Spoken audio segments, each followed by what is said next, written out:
Yun, so good morning mga kasalakot. So, yun, yung routine natin everyday, no? Kada gising natin, kape. Tapos, check lang natin kasi usually dun active yung mga insekto sa umaga.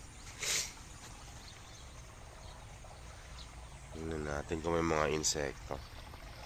So, ayun, meron napalitan na natin yung mga yung mga hinarvest nung 11. Pag harvest natin nung 11, pinalitan lang din natin agad sila same day pagkahapon. So, yung pag lalapag natin ng mga bagong seedlings sa hapon para may overnight sila na hindi sila ma-stress sa araw. Kaysa yung umaga natin sila gagawin, then tatawid ng tanghali, no? May stress sila sa tanghali kasi hindi pa nakakasettle yung nun eh. Yung mga roots nun. So, ayan sila. So, ito, olmeti to. So, meron pa rin tayong mga limambo. Okay, maganda yung limambo, maganda din yung olmeti. No, wala akong nakitang problema sa dala sa kahit anong variety na yan, no? Kahit sa limambo. Siguro ang concern ko lang sa limambo is at early stage, medyo may pagka-fragile siya.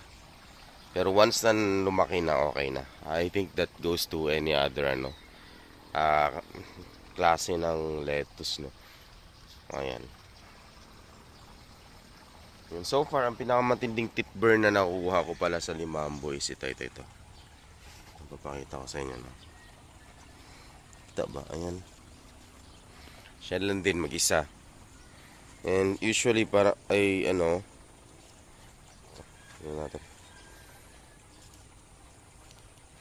Yung root system niya naman is okay, puti. Pero yung nasa gitna talaga na tip burn siya. Tsaka ang awkward ng shape niya, hindi siya yung shape ng yung usual na mga limambo. Kumbaga parang siyang pirot. Pirot, yung parang may pagka-abnormal na shape na na siguro yung sa seed type, no? Kasi hindi, ang lalim ng gitna niya, oh. Hindi katulad sa iba. But anyway, pag ganyan na may mga tip burn, tapos unti lang yung affected, okay, hindi ko niro-rule out sa sa solution or sa nutsol. Bakit? Kasi kung sakto naman yung easy mo, parang ang labo ng camera ko pala, sorry. Teka. Yun, no? Same pa rin. Kasi kung parehas naman yung okay naman yung easy mo, okay yung pH mo, okay yung ppm mo, hindi ka talaga matitip burnan. Unless sobrang lakas ng init din, no? Pero dito malakas naman yung init, pero wala namang masyadong tingnan natin kung mayroon tayong tip burn. I-switch ko lang sa kabilang camera. So ayan, yan sila. So ito, next week pang harvest nito. Kulang pa ng isang linggo to. Yan, pati yun naiwan. So this one is ito mula dito, ito kasama to hanggang doon, kulang pa ng 3 weeks. Yan. 2 weeks. So 1 week, kulang ng 1 week, kulang ng 2 weeks dito. Tapos yung nandun sa yung olmeti natin, kulang ng 3 linggo. Ito isang buwan pa. Yan, so nakacycle yung mga yan. So ito yung mga olmeti. Ayan.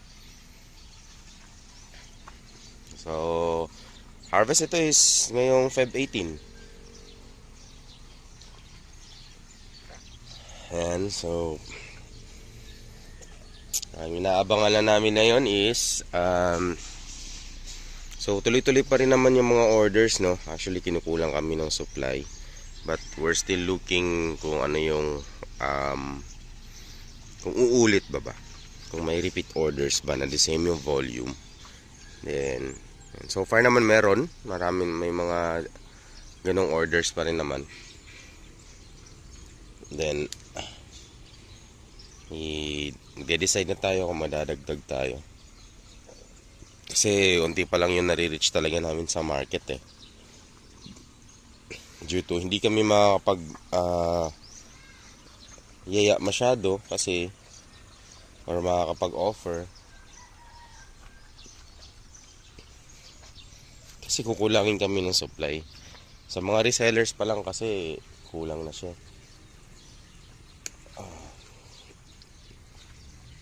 So, dito sa farm or dito sa setup namin, nakaka-harvest kami ng 180 per week. Okay, to 200. Pero minsan yung unang harvest is nag-overlap sa pangalawa, meaning kumukuha kami minsan sa pangalawang harvest kasi kinukulang ng supply. Just make sure lang na alam ng customer nyo na kulang pa ng isang linggo yung natatanggap nila. Ayan, so check na natin dyan kung may tubig ba lahat. Meron naman. Tinitingnan ko lang dito yung mga ayan, yung mga dulo kung meron. Meron naman na lagi yan.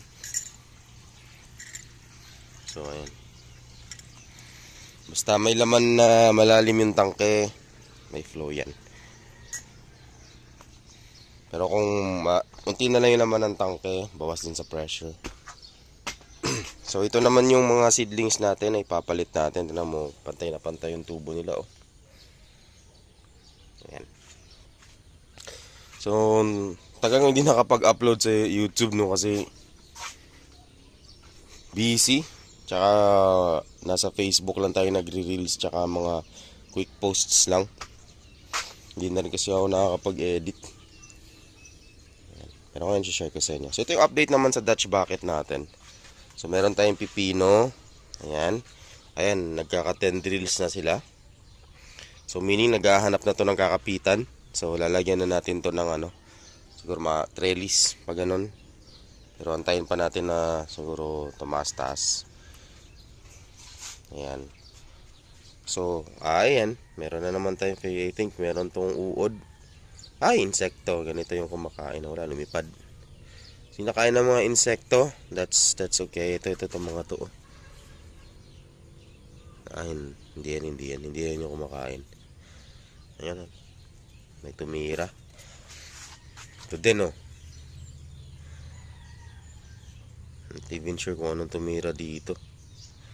Sa mga pipino. Baka alam nyo, comment nyo na lang sa baba. Nagputi siya. Rest healthy naman. Ito lang. Ito na dali. At ito natin mga cherry tomatoes, no? Ayan. Nakakatuwa. Ayan. So, yung motor natin is pinapaandar ko lang yan ng very minimal lang. Kung nakikita nyo yan, ilan yung nakapress dyan sa timer natin. So, maandar siya ng alas 7 hanggang alas 8, alas 9, alas 10, then 11 to 1. Yan lang. Kasi tanghali. Hindi ko na sila masyadong pinapaandara ng matagal kasi ang Dutch bucket natin is may naiiwang tubig yan sa ilalim. So parang pagkakratky na rin. Okay. So inantayin na natin mamunga yan. And then ayan, gagawin natin complementary yan gaya ng sabi ko sa mga customers na nagpa-farm visit. Bibigyan natin sila ng pipino, bibigyan natin sila ng iilang bunga ng cherry tomatoes. Ayan. And yung ating nutrient solution na ginagamit nito is different doon sa lettuce. Ang ginagamit natin dito is yung tinimpla natin and commercial na lang, yung mga nabibili lang natin sa Agrivet na mga fertilizer. Then tinimpla lang natin, dinilute din, yun yung ginagamit natin para makatipid since complementary lang naman siya. Ayan.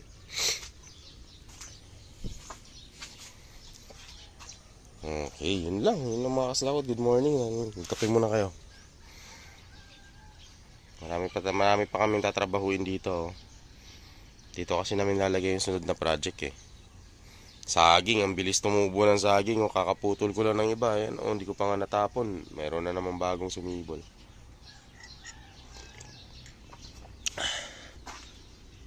Malunggay.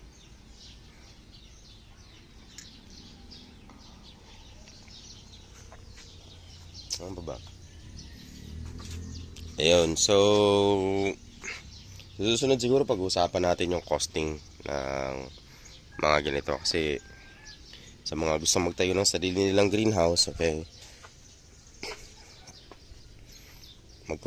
pwede ko kayong bigyan ng siguro hindi naman exact costing, no? So mga estimated costing lang. Okay, so sa greenhouse, UV plastic, mga pipes, table, ganun. And also ano pa ba, yung mga repeatables, coco pit, baso. Okay. At ano yung mga options nyo? Marami namang options eh.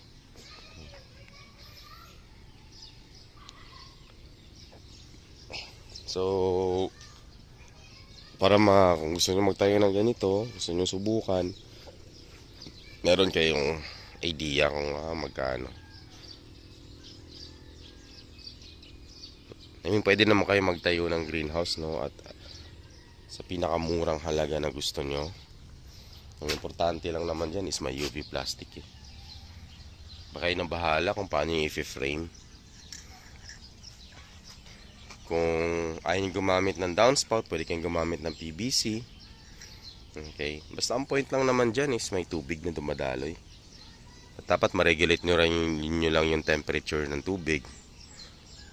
So, dapat hindi siya iinit. Dapat meron din kayong tangke. Yan. So, yan tulad ng tangke. Re-renovate pa namin yung tangke. Eh, kung nasa bukid naman kayo, hindi kayo problema sa init. Kung mahangin dyan. So far, buhay naman sila lahat. So, ito yung motor natin. So, kulay brown lang siya. Ayan, ganyan yung kulay niya. Kasi, ang gamit natin is Coco Cubes. Medyo may color talaga siya. Dahil yan sa bunot. Yung husk ba? Ganito. Hindi nawawala yung kulay. Yan, excited na ako dito sa ano natin, no? Sa pipino. Japanese cucumber, tapos ano.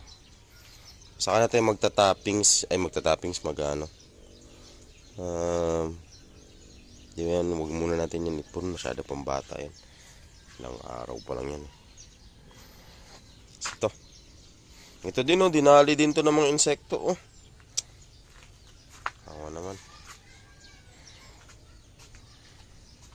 Sunod, maglalagay tayo ng kale dyan, kale. Meron pa tayong mag-kratky tayo ng kale. Ayan na, meron pa tayong dalawa. Ika-kratky natin yan.